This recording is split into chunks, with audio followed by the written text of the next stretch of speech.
基美医学中心最近一项病例，一位54岁从事美发叶女士，双手手指因为疼痛多年，烦恼是罹患类风湿性关节炎。前往基美病院检查发现，原来是得到手部退化关节炎。医师表示，退化性关节炎每当发生率大约是0.1到1.1%，女性的几率大于男性，尤其是更年期前后更容易发生。手部的退化性关节炎大部分发作的时间大概就是在停经的前后，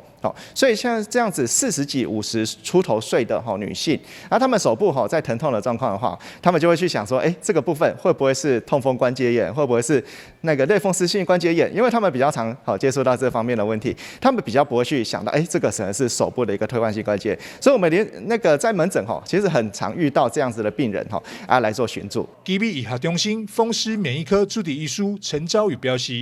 退化性关节炎是一项不可逆的疾病，但是会当用药物、复健、针灸、热疗等方式来延缓退化。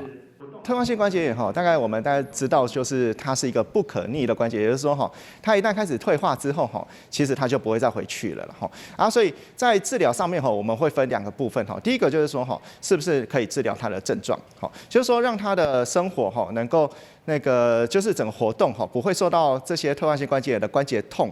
然后跟这些关节肿胀然后甚至那个导致说它那个关节变形之后导致它没办法活动的影响所以这个是一个对病人的那个生活形态会非常有很大的一个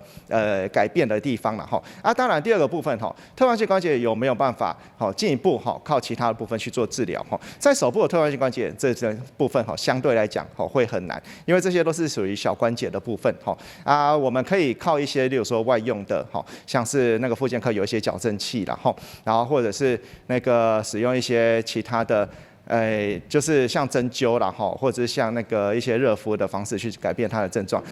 因为手部退化性关节炎袂当用手术的方式来治疗，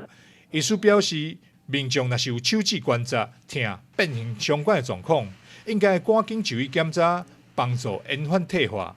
但是新闻张硕维采访报道。